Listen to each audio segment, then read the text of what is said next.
Oke, sobat sehat bersama. Malam hari ini kita akan membahas satu bahasan yang cukup sering terjadi di masyarakat, khususnya mengenai demam cikungunya. Nah, teman-teman, mungkin kalau saya sebut demam cikungunya ini kurang populer di kalangan masyarakat, tetapi kalau saya sebut flu tulang, mungkin beberapa kan udah pernah ada yang mendengarnya ya. Bahkan ini bisa menjadi kata yang lebih populer, yaitu flu tulang. Walaupun pada dasarnya ini flu ini hanya sebutan aja ya teman-teman, karena pada kenyataannya gejalanya tidak ada sama sekali flu. Nah, ciri-ciri dari demam cikungunya itu sendiri atau flu tulang itu sendiri, di mana badan akan terasa sakit seluruh badan gitu ya. Biasanya pasien itu akan mengeluhkan, "Dok, badan saya kok rasa dipukul gitu." Jadi seluruh sendi, seluruh otot-ototnya terasa nyilu, bahkan seluruh badan. Nah, ini merupakan salah satu gejala demam cikungunya. Ditambah tentunya ada demam. Demamnya biasanya langsung tinggi. Ini khas demamnya langsung tinggi karena ini diakibatkan oleh virus. Nah, untuk asalnya itu sendiri, demam cikungunya ini dibawa oleh nyamuk ya sebagai vektor utamanya. Nyamuk itu sendiri sama dengan nyamuk yang membawa demam berdarah, yaitu Aedes aegypti dan Aedes albopictus. Nah, untuk di Indonesia sendiri, kejadian dari demam cikungunya pertama kali itu dilaporkan terjadi di Samarinda pada tahun 1973 kasus pertamanya di Indonesia, yaitu terjadi di Samarinda. Kemudian setelah itu tahun-tahun berikutnya itu menyebar di hampir seluruh provinsi Indonesia, karena kita tahu bahwa iklim yang ada di Indonesia adalah iklim tropis, di mana beberapa kali terjadi kasus luar biasa. Nah, kasus luar biasa ini biasanya terjadi akibat adanya pertumbuhan nyamuk yang terjadi secara cepat, khususnya yaitu tadi nyamuk Aedes aegypti dan Aedes albopictus yang biasanya terjadi pada saat musim hujan, di mana kita tahu kalau di daerah tropis curah hujannya cukup tinggi. Ini memungkinkan pertumbuhan dari nyamuk Aedes aegypti dan nyamuk Aedes albopictus tadi lebih cepat dari biasanya. Makanya ada hubungan kejadian demam cikungunya ini dengan curah hujan yang meningkat di daerah tropis. Itu berkaitan dengan pertumbuhan jumlah nyamuk yang lebih cepat dari biasanya, jadi memungkinkan terjadinya eh, infeksi dari virus itu sendiri yang dibawa oleh virus yang dibawa oleh nyamuk Aedes aegypti dan Aedes albopictus itu sendiri. Nah, penting untuk kita memahami flu tulang ini biasanya gejalanya nyeri ototnya ini bertahan. Ada yang pulihnya secara cepat, tetapi beberapa bertahan lebih lama.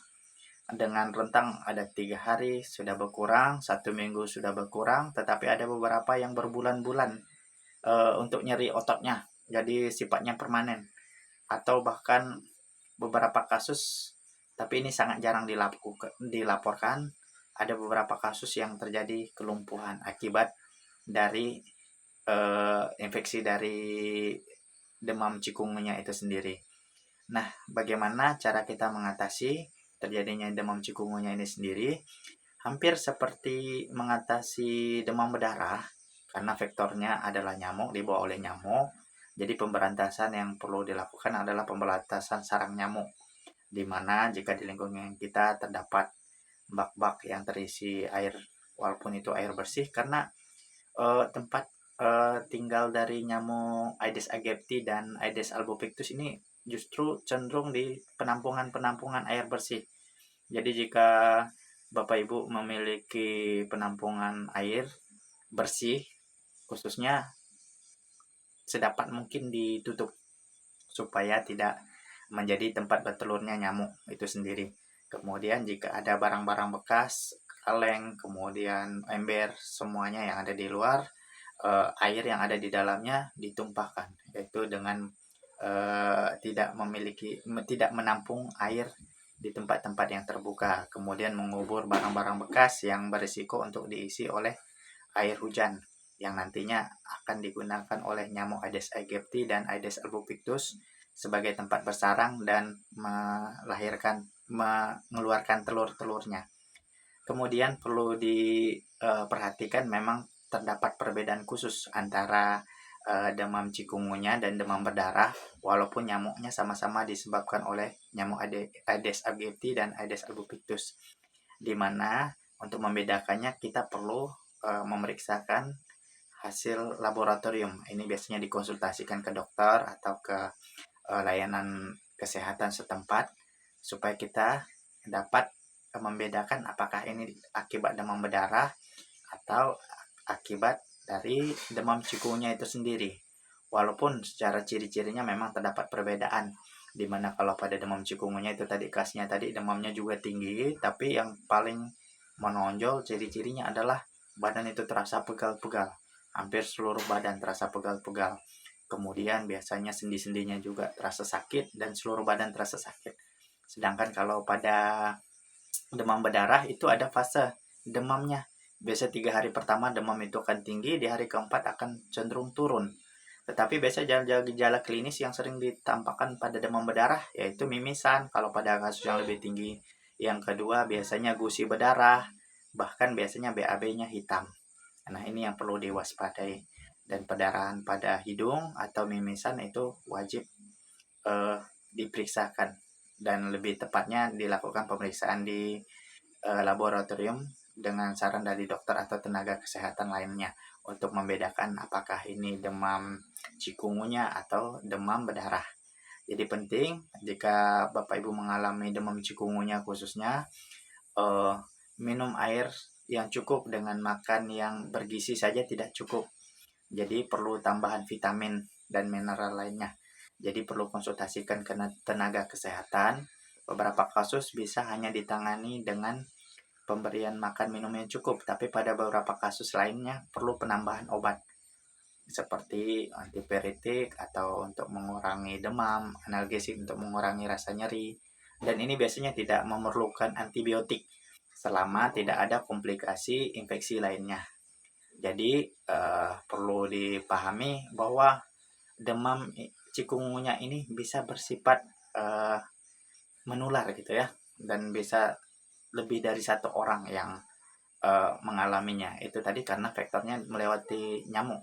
Nyamuk menggigit orang yang terinfeksi, kemudian dia akan menggigit orang lain lagi, dan itu akan menginfeksi orang yang sehat lainnya. Jadi perlu diwaspadai. Kejadian luar biasa sering terjadi akibat adanya demam cikungunya ini.